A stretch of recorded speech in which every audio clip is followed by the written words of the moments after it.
اعوذ باللہ من الشیطان الرجیم، بسم اللہ الرحمن الرحیم۔ سریۃ العنبر میں فقر کی حالت۔ نبی اکرم صلی اللہ علیہ وآلہ وسلم نے رجب سن 8 ہجری میں سمندر کے کنارے ایک لشکر 300 آدمیوں کا، جن پر حضرت ابو عبیدہ رضی اللہ عنہ امیر بنائے گئے تھے، بھیجا۔ حضور اقدس صلی اللہ علیہ وآلہ وسلم نے ایک تھیلی میں کھجوروں کا توشہ بھی ان کو دیا۔ 15 روز ان حضرات کا وہاں قیام رہا اور توشہ ختم ہو گیا۔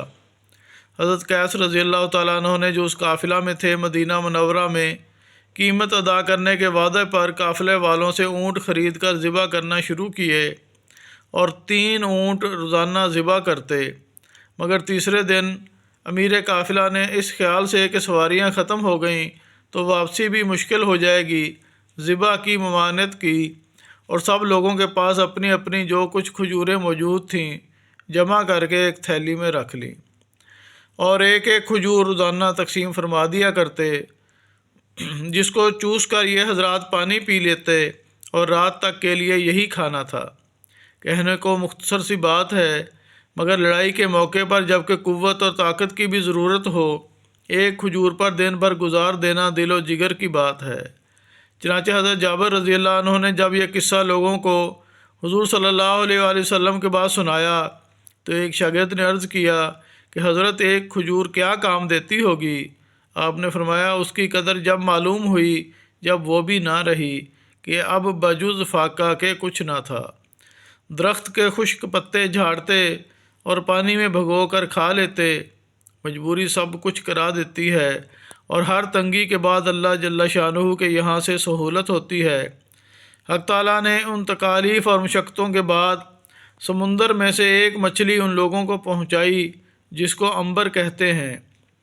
اتنی بڑی تھی کہ 18 روز تک یہ حضرات اس میں سے کھاتے رہے، اور مدینہ منورہ پہنچنے تک اس کا گوشت توشوں میں ساتھ تھا۔ حضور صلی اللہ علیہ وآلہ وسلم کے سامنے جب سفر کا مفصل قصہ سنایا گیا تو حضور صلی اللہ علیہ وآلہ وسلم نے ارشاد فرمایا کہ یہ اللہ کا ایک رزق تھا جو تمہاری طرف بھیجا گیا۔ فائدہ: مشقت اور تکالیف اس دنیا میں ضروری ہیں اور اللہ والوں کو خاص طور پر پیش آتی ہیں۔ اسی وجہ سے حضور صلی اللہ علیہ وآلہ وسلم کا ارشاد ہے کہ انبیاء علیہم الصلاۃ کو سب سے زیادہ مشقت میں رکھا جاتا ہے، پھر جو سب سے افضل ہوں، پھر ان کے بعد جو بقیہ میں افضل ہوں۔ آدمی کی آزمائش اس کی دینی حیثیت کے موافق ہوتی ہے، اور ہر مشقت کے بعد اللہ تعالیٰ کی طرف سے اس کے لطف و فضل سے سہولت بھی عطا ہوتی ہے۔ یہ بھی غور کیا کریں کہ ہمارے بڑوں پر کیا کیا گزر چکا، اور یہ سب دین ہی کی خاطر تھا۔